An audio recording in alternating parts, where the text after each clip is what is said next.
along to the Limerick Historical Society programme. As usual with me is my friend Tom Donovan, and tonight we're going to talk about another different subject again, and we'll see what our guest has in store for us as we go along. I'd like to welcome along Angus Mitchell. Angus, you're very welcome along to the programme. Good afternoon, Tony. Great to be here. Yeah, as always. And you know Tom Donovan anyway, Angus. Oh, Tom, yeah, of course. I'm a great admirer of Tom and all his historical energy. Yeah. I was thinking of you the other day. I was reading about Reuben Harvey, and I know you had an interest in Reuben Harvey, Angus, the botanist.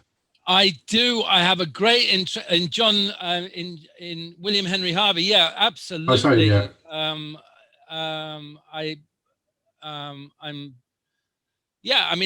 I think Harvey is one of the really unrecognized sort of, it's not really a hero. I mean, he's a kind of a very minor genius, Henry Harvey, because and really a figure of extraordinary sort of global reach, and a tragic figure too. I mean, he dies in his mid-50s. Just to give you a little bit of background there, I think he was born in 1811 in Limerick, part of the Quaker family, the Harvey's Key.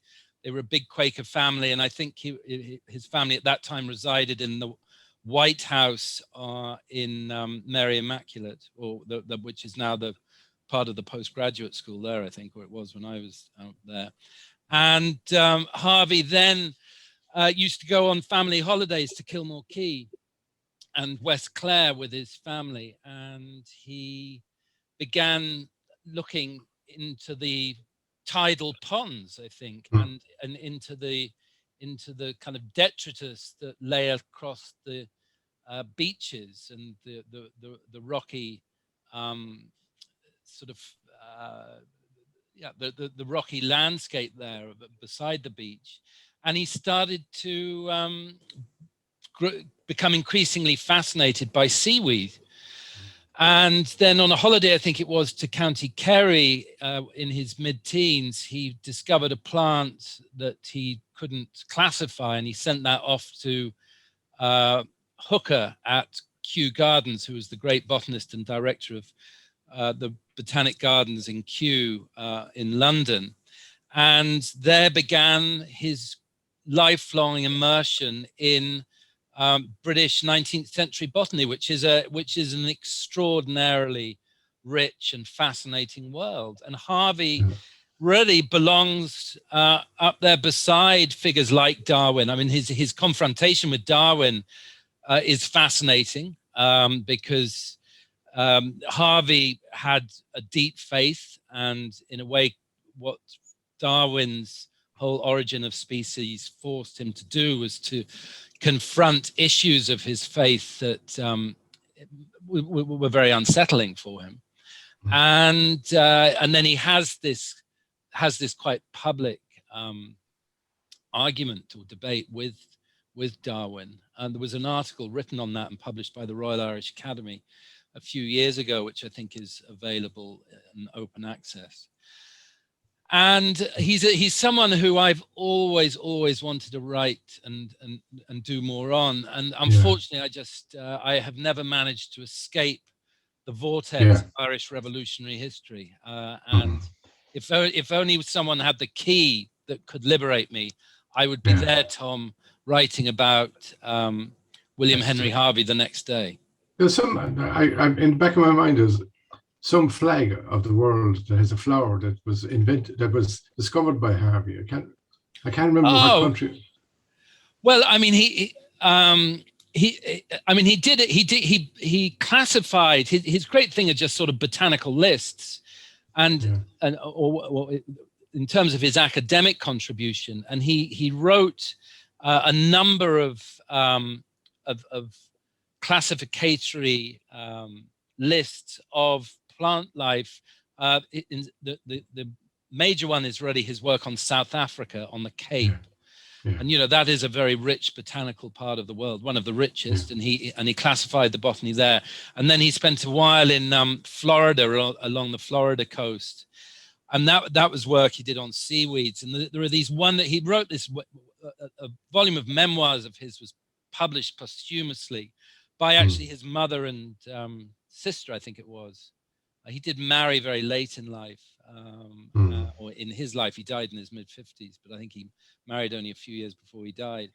But in Florida, he started classifying seaweeds. He went out on these late night, and he had this great interest in fluorescent seaweed.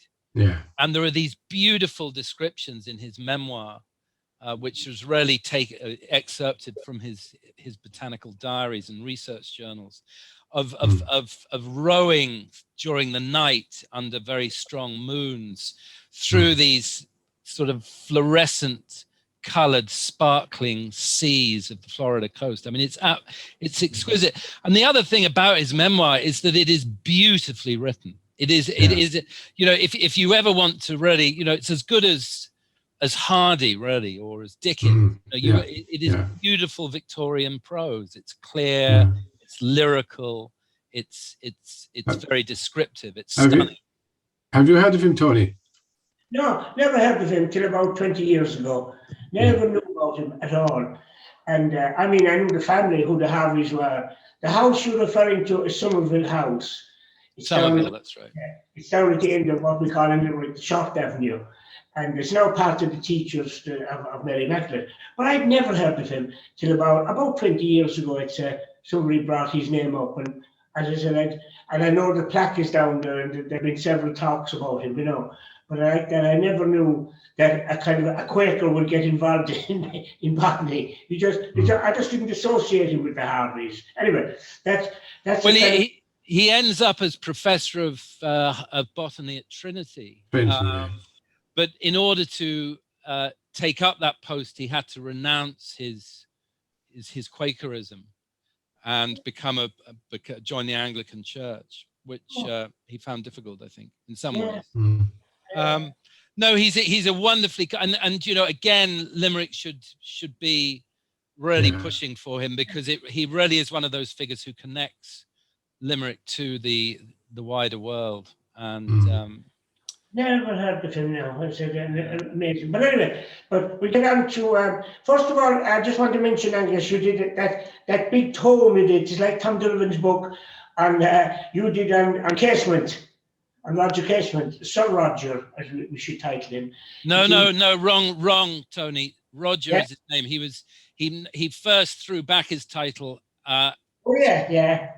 In 1914 or early 1915, and then it was when he didn't get a response to his renouncing of his knighthood, then the British government defrocked him or de-knighted him after his execution. So he is Roger Casement. He is not Sir Roger Casement. Yeah, but there's so much about Casement that the obvious thing, Balistrand is the first thing that comes to mind. And then I'm always curious about, in latter years, if you remember a few years ago, there was a priest in Belfast, Father Troy, who had problems with children going to school. And the location of the church up there, I can't think, was the townland where the Casements came from. I can't think of the name of the church. So you give it time, I don't know up there. It wasn't Ballymena, no. No, in Belfast, where the Casements had their big house. It was actually quite close to where the church is now. And it doesn't matter, we're going back a bit now. But anyway, and I remember associating that with Casement. But there's so much with Casement. Of course, the big thing that the bandwagon is the diaries. That's what, if you mention Casement, that's all you ever hear about is the diaries. You know, they know nothing else about him. And landing at Balistrand. But I saw the program you did, the documentary you did on T.G. Cahill a few years ago, and it was very interesting about his time in what we call the Congo in Africa, and then about he going to Brazil. And he was a marvelous man. What he saw and what he objected to, which we wouldn't have known anything about really, only what he's written about his time in the Congo with the Belgians. the diaries is a simple question to answer. They're forged, but Oh, yeah. we're not allowed to say that. And there's a big effort to stop anyone from understanding why they're forged. But on the question of his own contribution to colonial politics, yeah, I mean, Casement is one of the first critical figures in beginning the dismantling of the colonial hierarchy. He begins to see that really empire is built upon race and class privilege, and he increasingly starts to speak out about it, and then that turns him turns him towards Ireland and transforms him after the Home Rule crisis really into a hardened rebel. But I mean, in many ways, Casement's no real radical. I mean, he's quite moderate in most of his views. The problem is that he's not prepared to allow a small cabal of right-wing British Tories to dictate how Ireland is run, and in the end, that is what leads him unceremoniously to the scaffold in 1960. Yeah. On the question of the film, I made that film with Alan Gilson back in 2002, but I've just finished a much better film, which is made by an Amazon Brazilian filmmaker called Aurelio Miquiles, and this is going to be having its European premiere at the Galway Film Flower in about 2.5 weeks' time. And so we're delighted about that. And it's a brilliant film. I mean, is it a documentary or a film, Angus? It's a feature-length documentary. In English? It's Stephen Ray is the narrator. Right. And we managed just to get Stephen into the U2 studio in Dublin back in February of last year, just before the COVID chaos began. And the film was meant to come out last year, but then it was delayed, and eventually it had a world premiere in Brazil at the end of last year, and now it's going to have its European premiere in Galway in July. And it's a very powerful film. And it's in competition, so I'm keeping my fingers crossed that something will happen. It's a powerful piece of work. And again, it explains Casement's the way in which he starts to kind of strip away the kind of racial violence behind empire. And it's a very contemporary film. It's a very it really does allow people to think about colonial power in very current ways. And so I think in that sense is worth seeing. I mean, the subject matter is very unsettling. You know, it is about an atrocity, and an atrocity that no one's really ever been prepared to own up to. But I think the film will, it will certainly make an impact, but there will be a lot of effort to try and keep it shut out of any general vision. And when Casement went to Brazil, who was he going for? Was it England or was it the Portuguese? Why was he going to Brazil? Well, he's consul and then consul general in Brazil, and so he's essentially an official working for the Foreign Office or for the consular office, but the investigation he carries out is he in 1910, which is what the film is about, heads up the river in company with 4 other commissioners who have been appointed by the Peruvian Amazon Company, and they are being investigated for the crimes against humanity that are being alleged against them in their extractive industry in the Putumayo, which is extracting latex rubber from the forest. And this led in a very short time to a very violent moment in the history of both the Congo and the Amazon. And Casement accompanies that commission and undertakes an investigation, his own official investigation, that then he turns into reports that are officially published in 1912 by the British government. And they're used on a number of levels. I mean, the British government used them to, on one way, in a very genuine way, to just try and force international business to treat workers in a more humane way.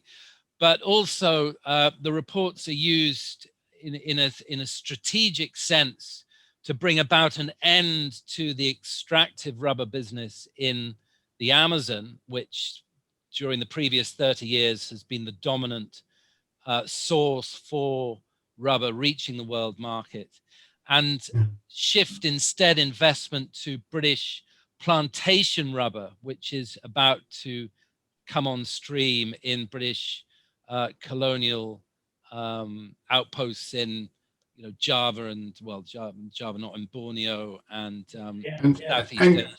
Angus, were the concerns environmental or was it labor related? Well, in a way, it's both. It's mainly labor related. The labor relations were very complex because what had happened is that the Peruvian Amazon Company had entered this area in the very early years of the 20th century and quite quickly taken control, largely through their own monopoly over the kind of trading mechanisms. They set up stores and they essentially controlled the economy. But there was very little essential sort of Western product in that area. Really, all food, more or less, that was being eaten within the kind of world or the system of rubber production was being imported, and so that led to very inflated prices. But they also needed overseers to start sort of driving, if you like. I mean, there's awful language, I'm afraid, but to oversee the native people, the indigenous people who were being enslaved in order to collect the rubber. And they brought in 200 British Barbadian subjects from Barbados. So they essentially brought in labor to do that kind of dirty work, if you like.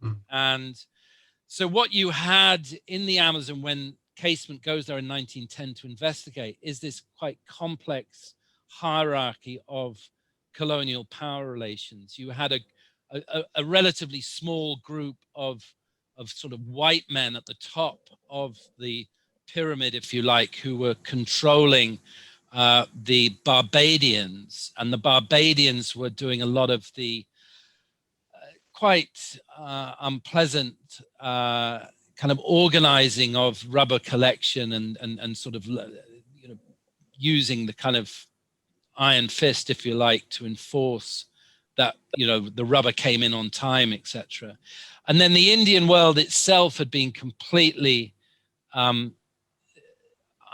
undermined and subverted through the movement of peoples from one region to another, a classic sort of colonial form of policing. And what was happening then was that you got these kind of internecine conflicts, but also the creation of a level of young Indian armed guards who are known as the muchachos de confianza, the confidence boys. And their job was to, again, enforce, often against other local communities, very heavy-handed violence and policing to get to well, not policing is the wrong word, oppressive regimes to actually get the rubber in on time. So you got this quite kind of complex network of colonial power setting up.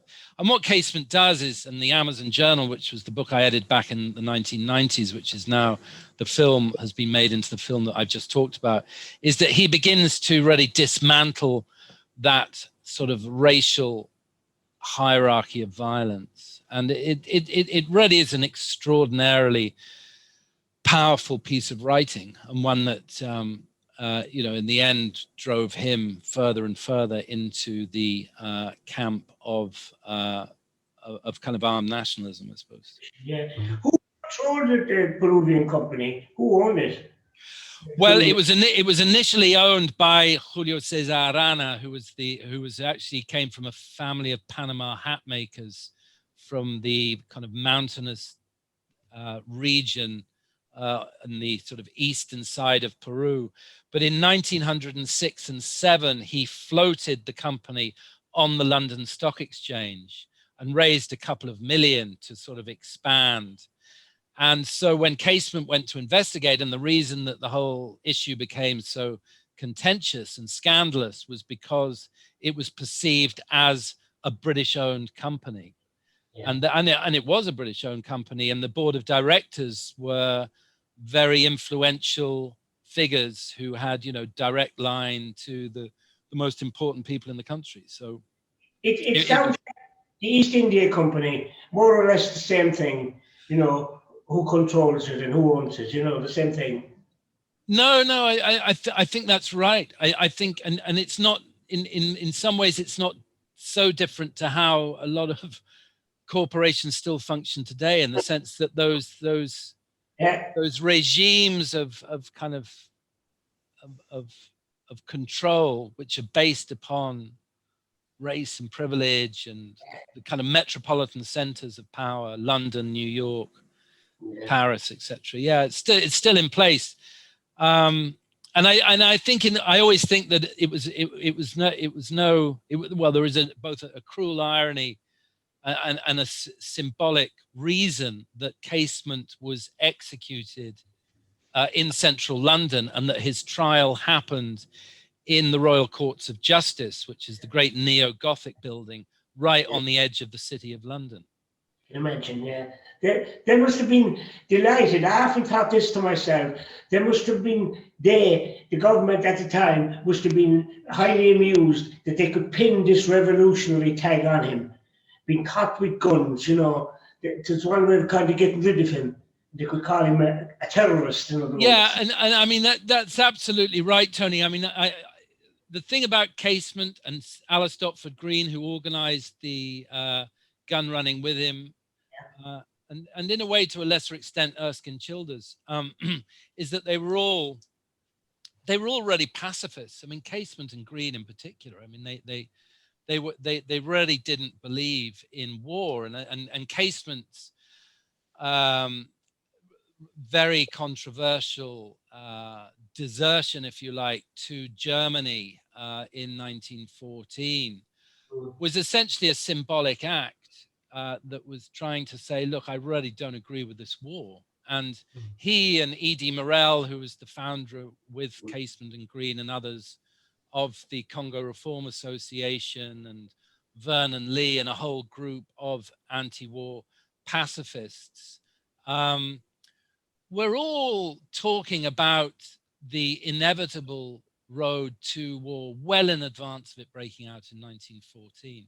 So one of the kind of continuing myths about the war is that, it happened unexpectedly in the summer of 1914, and this assassination in Sarajevo sort of was the tinder that lit the bomb that exploded in Europe's face.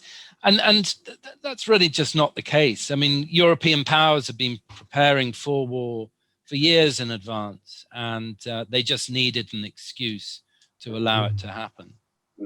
I mean, there was tension going way back to, say, the scramble for Africa and the division of Africa.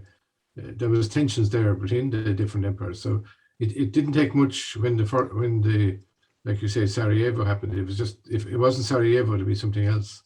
There was No, exactly. So, I mean, it nearly happened with Agadir a few years in 1911. And so... Can I ask you, what else are you working on, or do you intend on doing?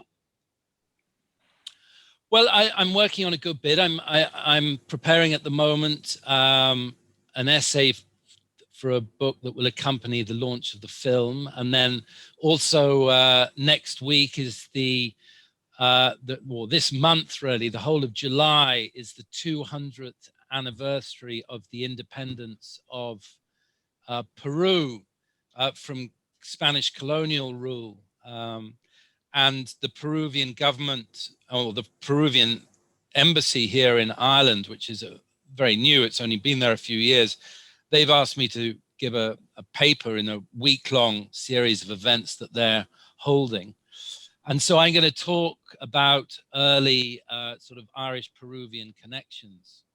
And largely based upon this kind of mystery, which I've always been kind of intrigued by, is that one of the earliest publications after the founding of the Free State was a book called The Voice of Ireland, Glón Éireann, which is a big lumpy book of about 600 or 700 pages with contributions from everybody, you know, Arthur Griffith and well, Michael Collins was dead, but it came out in about 1924. There's no publication date in the book itself, but I think it came out in around about the late 24. And it's a fascinating bit of kind of immediate history, if you like, about the beginnings of Ireland in the early 20th century. And it's always intrigued me is that there are 4 frontispiece, full-page frontispiece photographs in this book. One is of Pope Pius XI. One is of the French president, Alexander Millerand. There's another one of the Italian King, Victor Emmanuel. And then the 4th photograph is of the Peruvian president, President Augusto Leguía.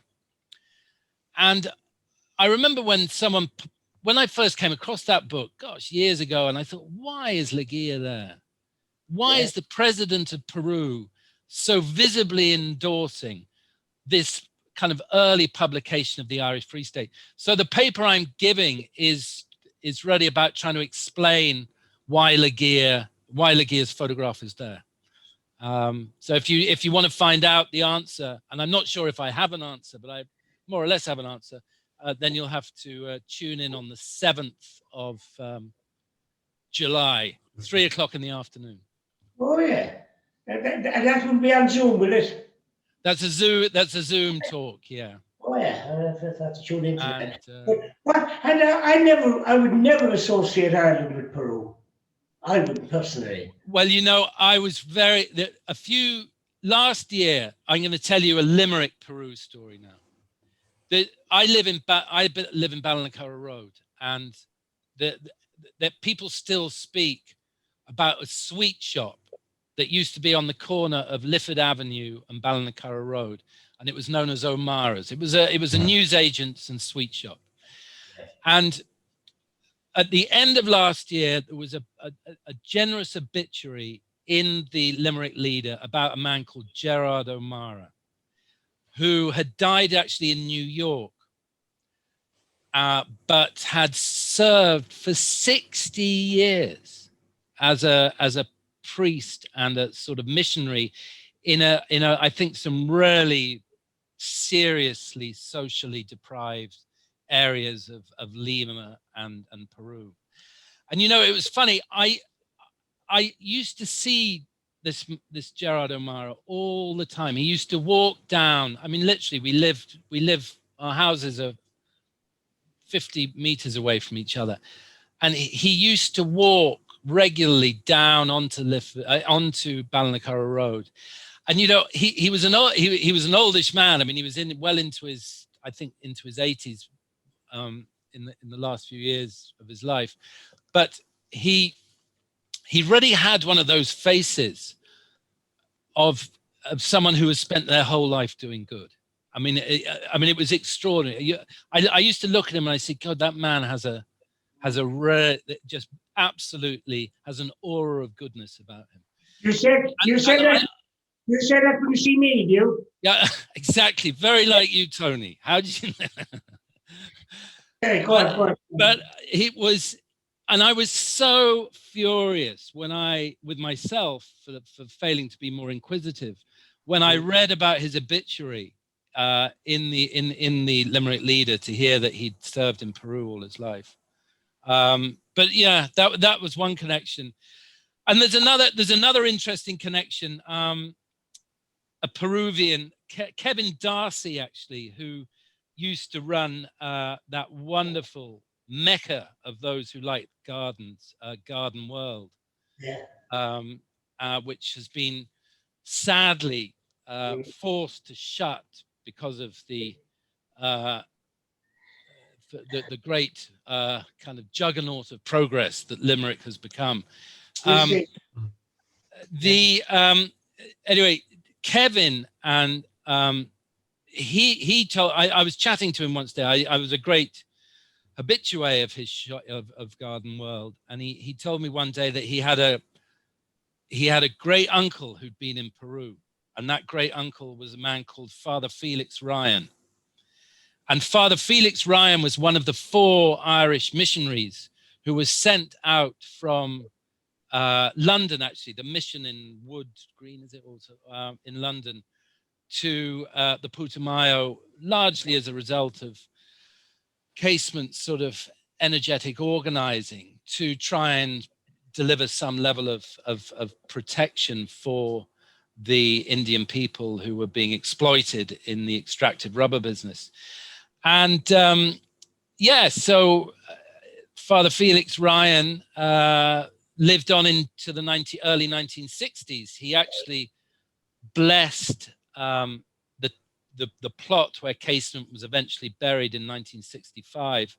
But Kevin sent me a beautiful image, actually, of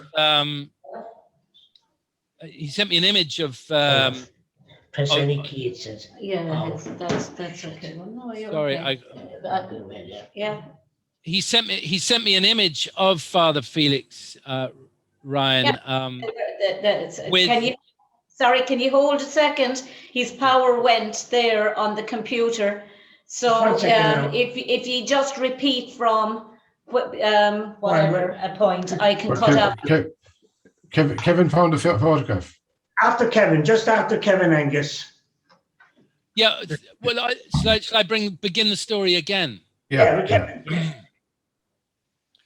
Okay. There's another interesting Limerick Peruvian connection. I'm sure we all lament the end of Garden World, that fantastic Emporium.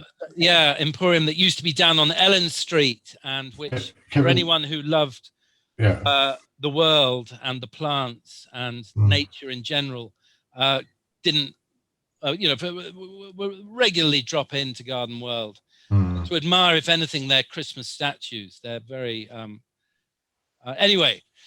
Kevin, who was one of the co-owners of that, Kevin Darcy. Kevin Darcy, he told me that he had a great uncle who had been in South America and had known about Casement, and his name was Father Felix Ryan.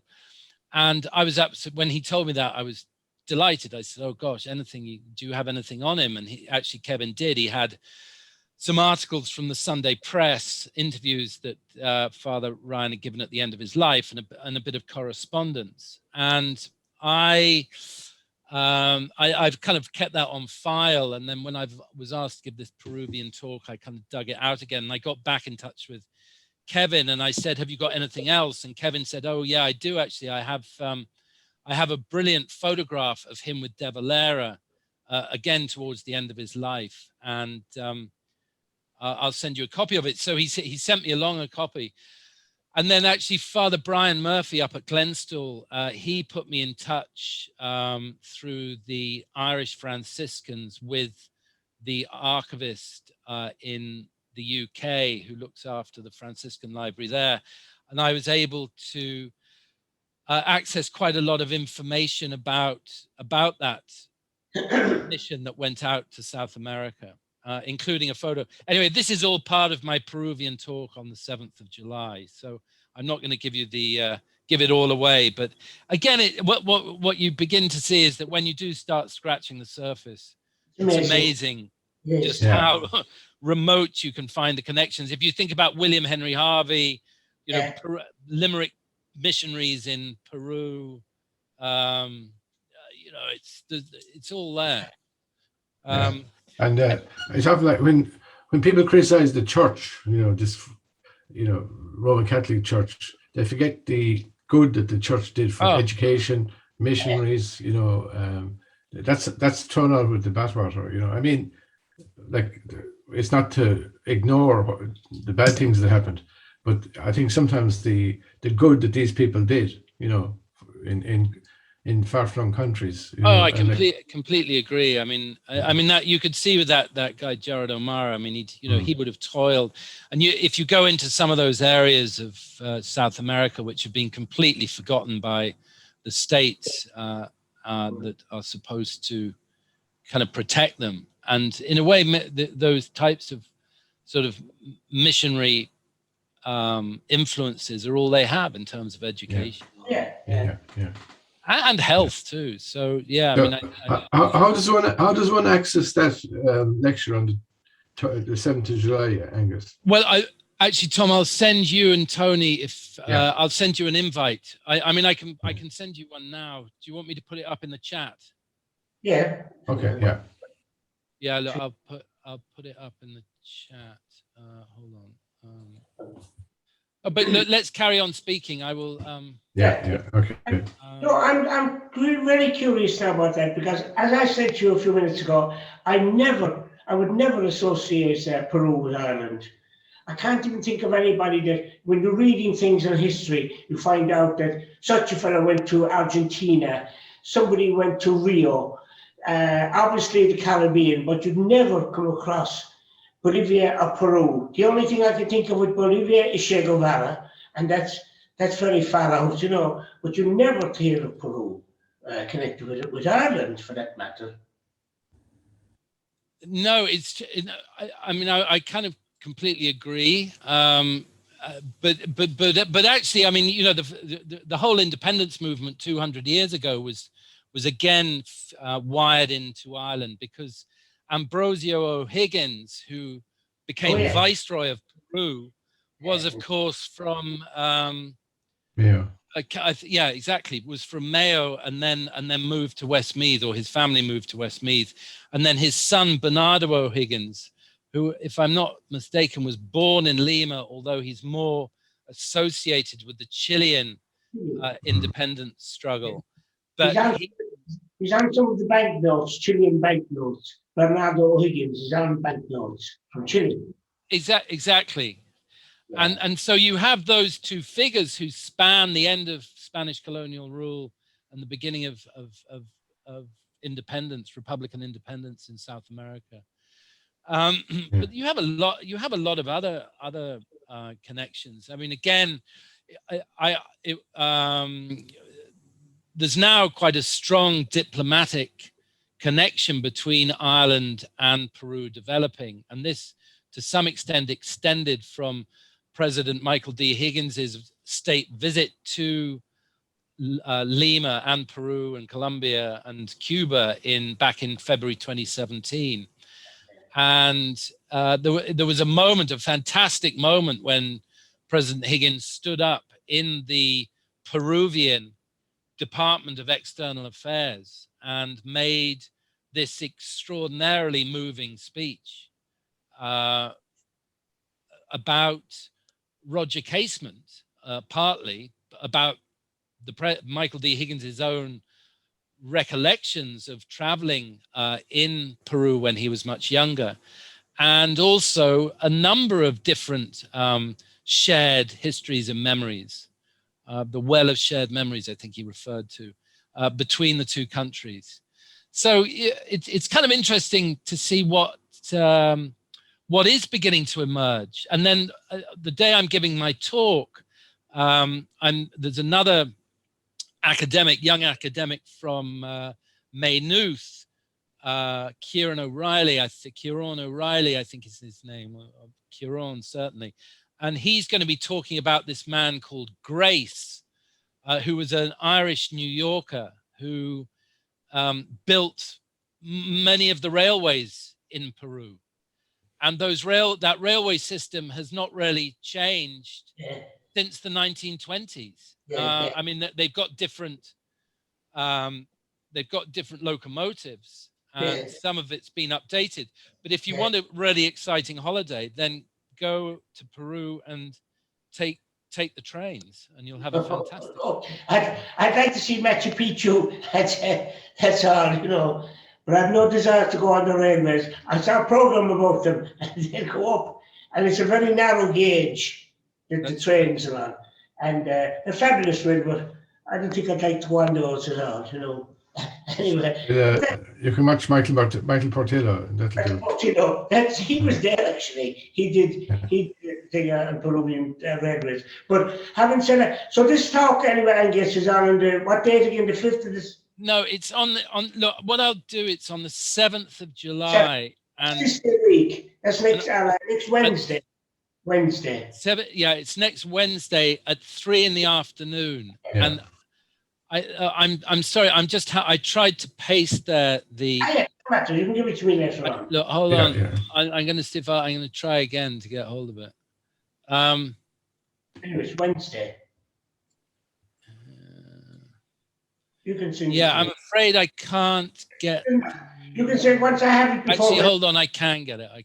Hold on. I'll get it. Once I have it before. But Angus, sorry, Tony. Yeah, go on, Tom. How did you get involved with Roger Casement? Want of a better word? Yeah. Well, I was living in South America, and I went to the Earth Summit. Well, actually, before I was living in South America, I went to the Earth Summit in 1992, which was when the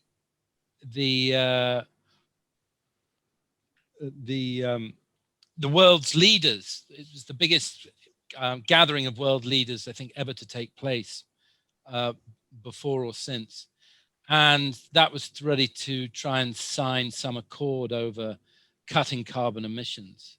And it was a big moment. I mean, I was involved in different ways with environmental questions from very early part of my life. And then I was trained as a historian. So I thought, well, I'll start looking at the history of environmental destruction, really, or the history of the environment in South America, and that drew me into the Amazon, which is really the big so-called frontier, and then I came across Casement, and I'd had some interesting Casement years ago through a family friend who, it's a long story, but then I began to research into that, and it is a very fascinating piece of moment of environmental history, actually, and there's a lot written on it.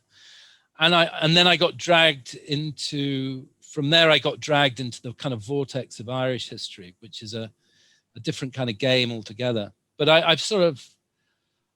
I've never really let go of the story. I've tried on a number of occasions, but it just won't let me let go.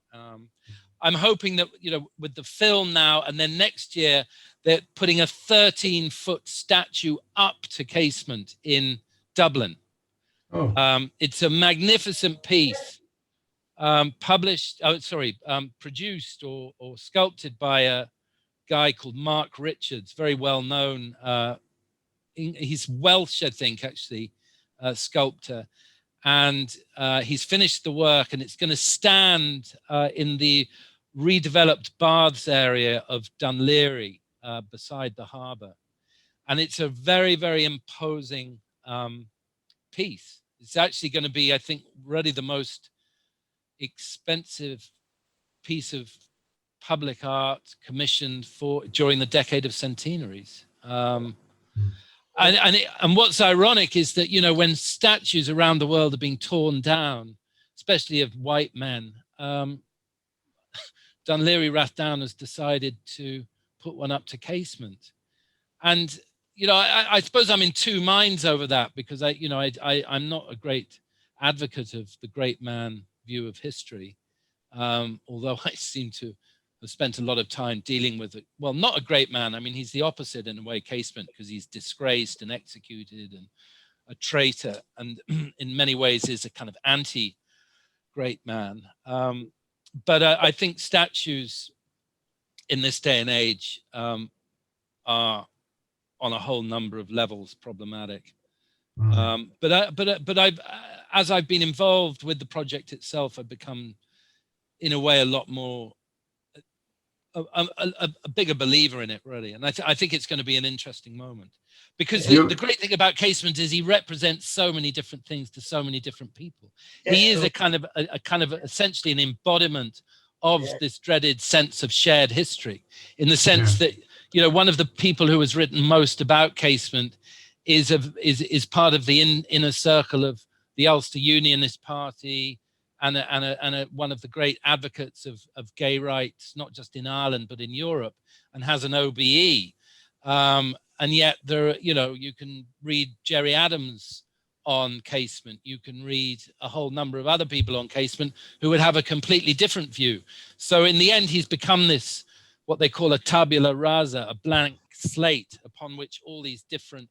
Do you ever tire of Roger Casement, or do you think he'll follow you to the grave? I do tire. Yeah, I kind of tire. But what interests me about this, Tom, now is that the story now has this really interesting dynamic. I mean, it is, and you know, it's gone into, you know, across South America now. It's Michael D. Higgins is making speeches about Casement. Casement was the most visible figure of all the 1916 rebels for a whole host of different reasons. You know, that Mario Vargas Llosa, the Nobel laureate, wrote a very bad, poor book about Casement, but nevertheless, he wrote a book about him. There have been at least 3 other novels written on Casement in the last decade. The whole diaries controversy remains a thorn in the side of the academic establishment in Ireland, which is fascinating to watch. They just retreat further and further into silence because they don't know how to deal with it. He is the most Ulsterly, if you like, of the rebels executed in 1916. He wanted to be buried in Maynooth, but I'm sorry, not in Maynooth, in Murlough Bay in Antrim, but he's buried in Glasnevin Cemetery in Dublin. There are all these like wonderful paradoxes, contradictions, tensions within his life. And look, I think I'm a little possibly possessed, but I'm not the only one by him. But I'm very, I think what I'm interested in is just the kind of multifaceted way in which he is claimed and reclaimed and exclaimed and proclaimed, and it's interesting history, you know. And I hope eventually I will write the book I'm trying to write. You know, which I mean, I've written 5 books on Casement, as well as at least a dozen essays, but I still haven't got the book I'm looking for. You're working towards a book. Well, I now see him as part of a much more interesting group of Irish cultural nationalists, but also of a kind of radical mentality of that period that was just sick of kind of imperial aggression and criminality. And, you know, I think these are issues that we still need to be talking about and keeping before the public. And so in that sense, he has that kind of, but I'm as interested in Alice Stopford Green. In fact, I'm in a way now more interested in Alice Stopford Green. Again, has quite a strong connection with this area. I'm very interested in this woman, Nanny Dryhurst, who was a very strong suffragette and advocate of different causes.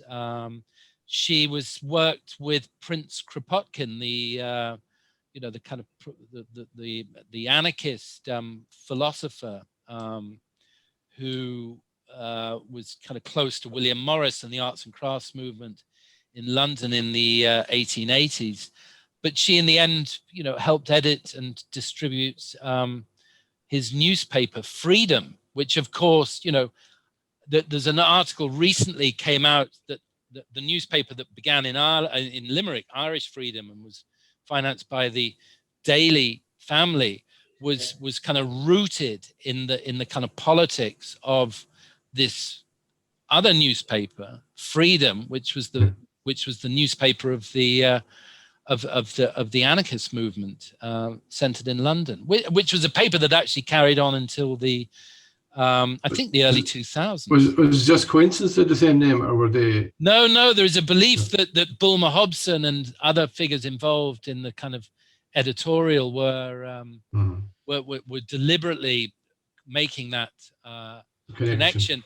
And that article appears in I think the last edition of the Journal of the, I can never pronounce it, Seher or S-A-A-O.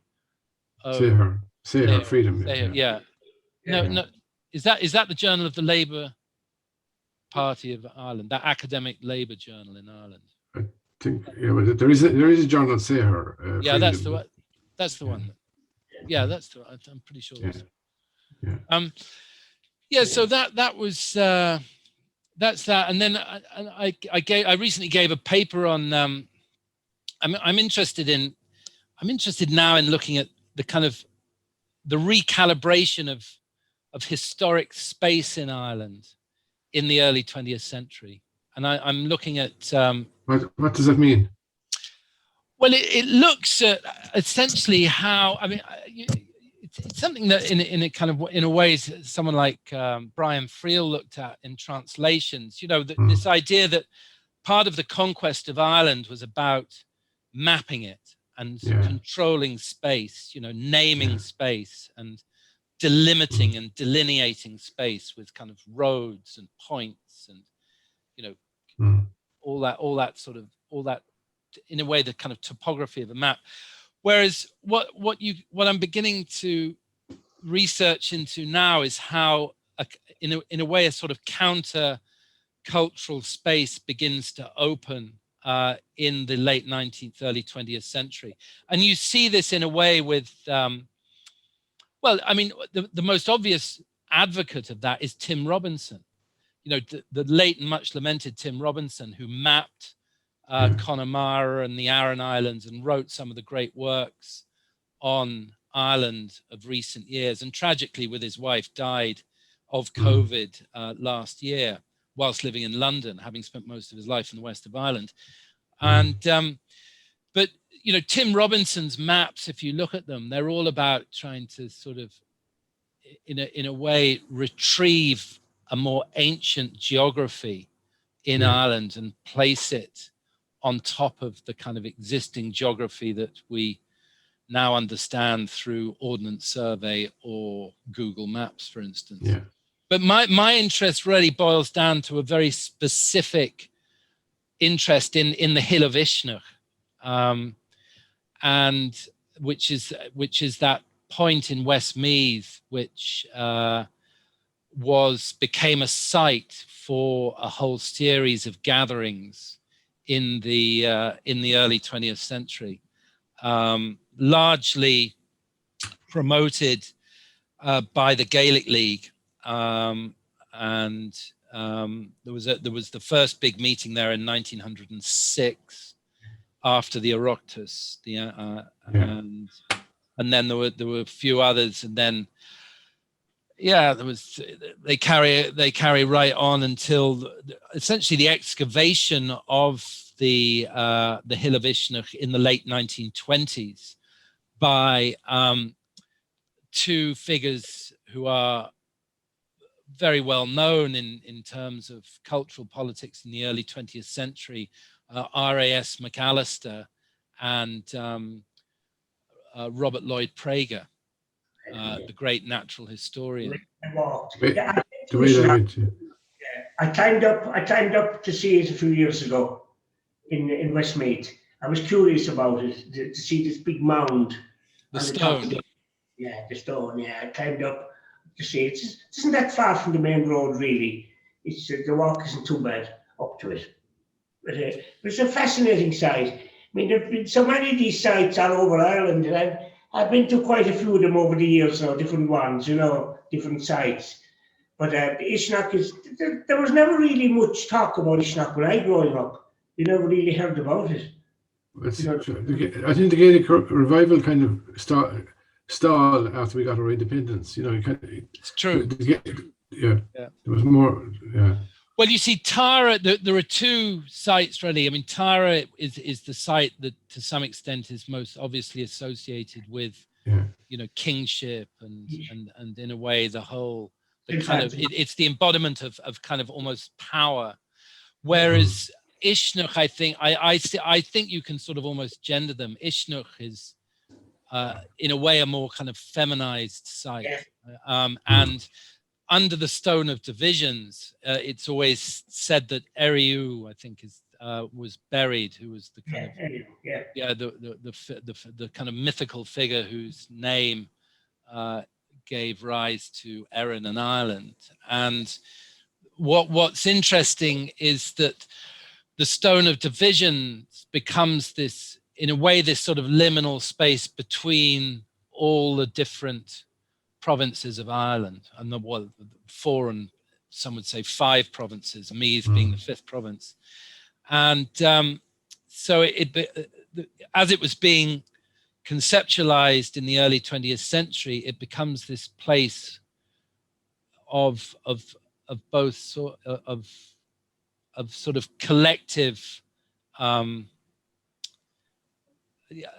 of collective aspiration for, on one level, unification, because you know, it's again the importance of it is that it's seen as, you can see, I'm told, and in fact in the Prager and McAllister report, they've got this map that from the highest point on the hill of Ishnuk, you can see, I think, 24 of the 32 counties, and it's one of the great sacred spaces, and there's a lot of history there that really isn't known. And then more recently, in the last 10-15 years, they've revived this annual festival of the fire, this fire festival, which actually Michael D paid a visit to a few years ago. And you know, it has that it's almost this sort of gateway portal between a kind of a pagan mythical world and a Christianized sort of future, as was to some extent seen by the Gaelic League intellectuals who were trying to sort of recapture it for the imagination then.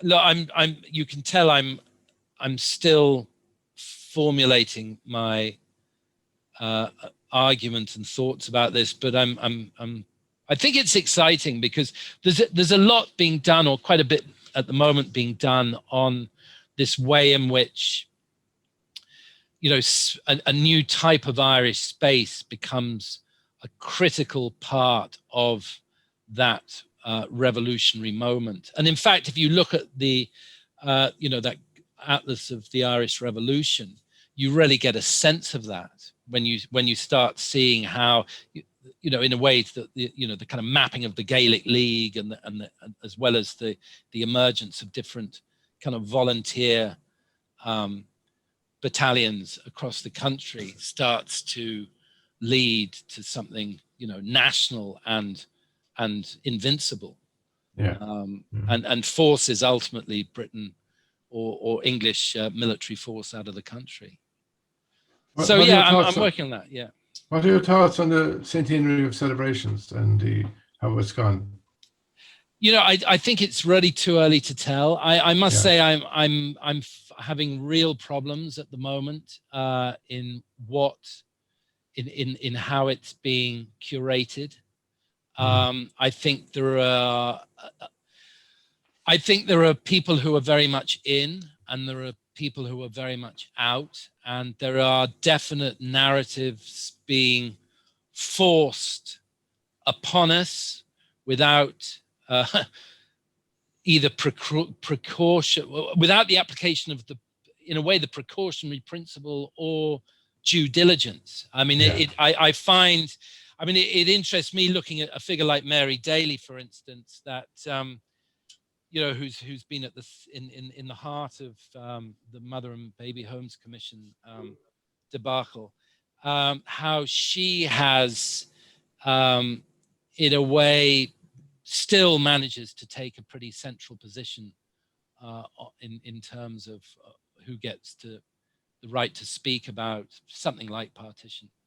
I'm very conscious that my own narrative of people who were the largely Protestants and dissenters who aspired to a peaceful and united Ireland, and although they've been condemned as gun runners and deviants, they were actually really decent people. And I'm very conscious that that narrative of those figures I've mentioned, like Alice Stopford Green, Robert Lind, Henry Nevinson, Nanny Dryhurst, Mary Spring Rice, Alice Milligan, they have been absolutely shut out. And so what you're getting now is that there was some attempt back in 2016, and not enough of attempt, I would say, to make this a moment of shared history. But what shared history seems to imply to me more and more is that you allow a kind of contemporary sort of Redmanite nationalist view of Ireland on one side against a kind of a unionist, sort of liberal unionist two-state account on the other side, and that those are the accounts that are being allowed. But anyone who deviates and suggests that actually there are peaceful alternative futures that have been completely shut out by the current... I would say to you, maybe last year or the year before, there was a program on Roger Casement done by RTE,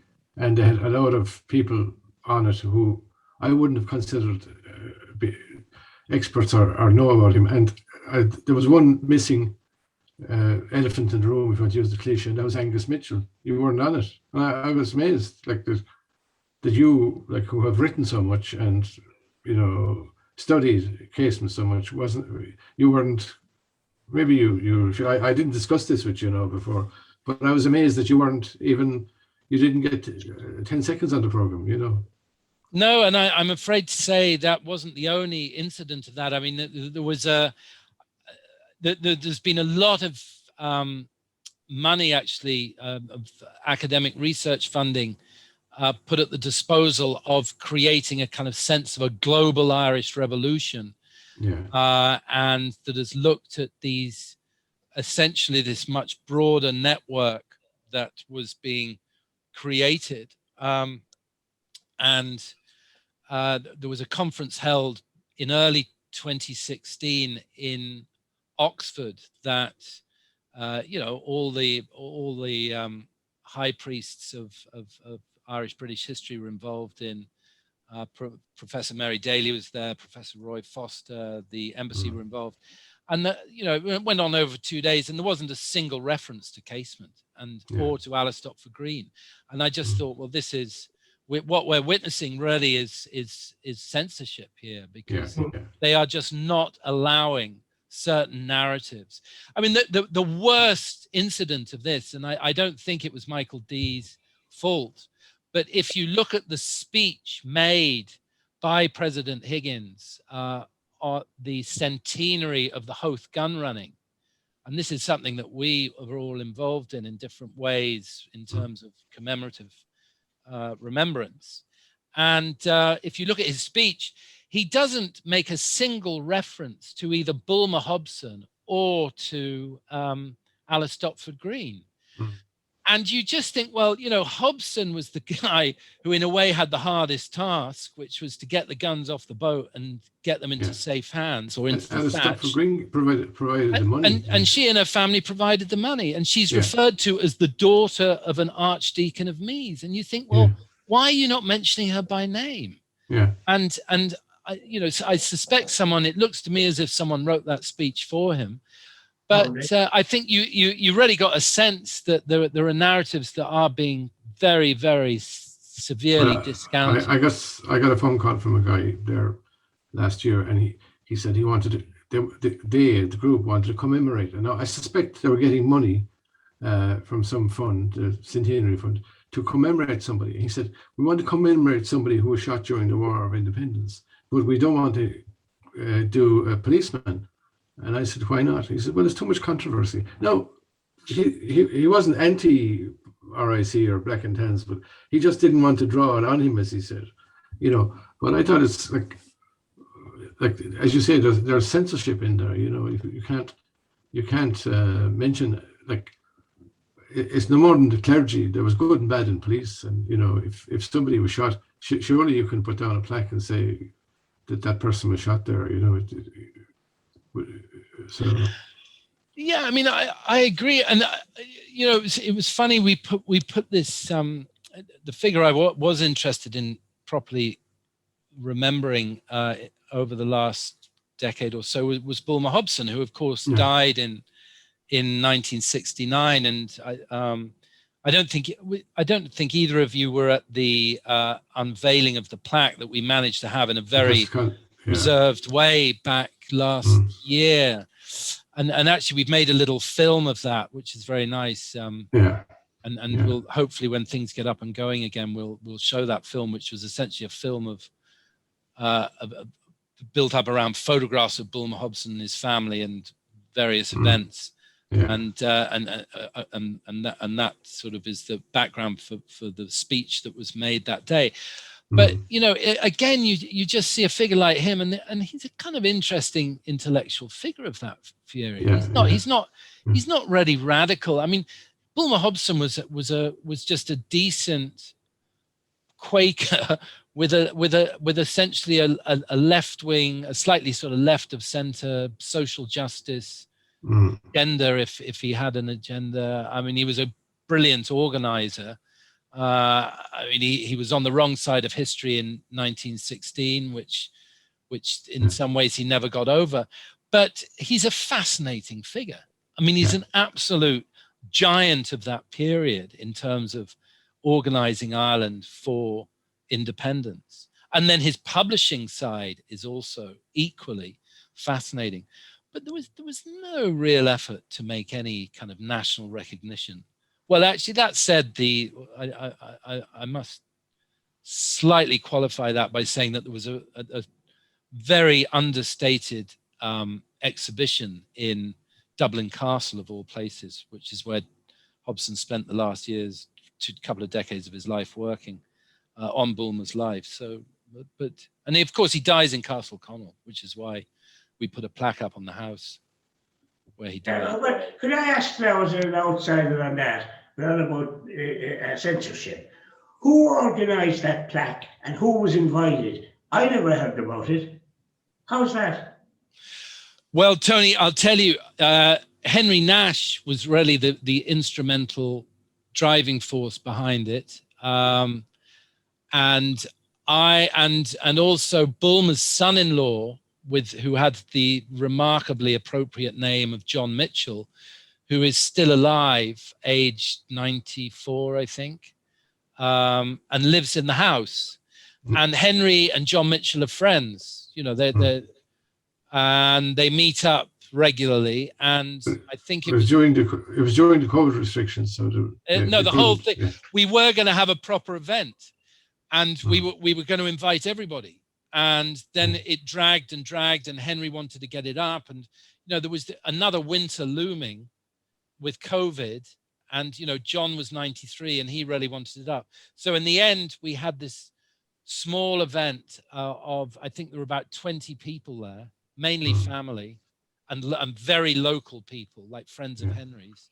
And we just positioned about 20 chairs in front of the house, and I gave a speech, and then we all disappeared. There was not even a glass of wine. I mean, you know, they're Quaker. They were kind of a Quaker family, and they were pretty abstinent. But there was no tea or biscuits or anything. We all just went home. But as I said, Tony, what I've got, and I would be happy to show to your group at some time, is we made actually a nice little film. It's about 16 minutes long, and it essentially is the speech with this life of Bulmer told in the context of the speech. And the great thing was that I had access to family photo albums, So there's all these images of Bulmer that no one's seen before. We'll talk about that in another day, you know. Anyway, we're coming up near the end of the program. I think we're having to clue what time it is, how long we're on. I don't even know. We're over the hour anyway. Well, Tom and Tony, really great to speak to you both. And Thanks, thanks, Angus. Angus. I was wondering, did the Peruvians think that Michael D. Higgins was a grandson of Bernardo Higgins, or did they think he was connected? Oh, is that right? That is funny. That is funny. Yeah. I think he was related. Okay. So, anyway, Yeah. thank you for coming on at such. Thanks, Angus. No, and I'll send you if I'd say that would be a nice little event next Tuesday. I'll send you an invitation. So Tony, if I send it to I now have your email, Tom, don't you? I'll send it to Tom. Yeah, just send it to me. I can send it to Tom. So is Dr. M. Honan? Is that you, Tom? No. No, sorry, that's not you. TonyBrownLimerick@gmail.com. What? Sorry, hold on. Tell me what that is. Tony Brown Limerick. Tony Brown. Brown with an E. Tony Brown Limerick @gmail.com. And Tom, what's your email? Kilfergus. KILFERGUS. KILFERGUS. At gmail.com. And yeah, look, I'll send that to you now. And thanks. And if you don't get it, well, I'm sure one of you will get it. Yeah. Yeah, that's great. We'll be back after you if we didn't. Okay, that's great. Well, look, great to speak to you both. Take care. Okay. Thanks. Yeah, thanks a lot. Okay, Tom. Yeah. Tony, bye-bye.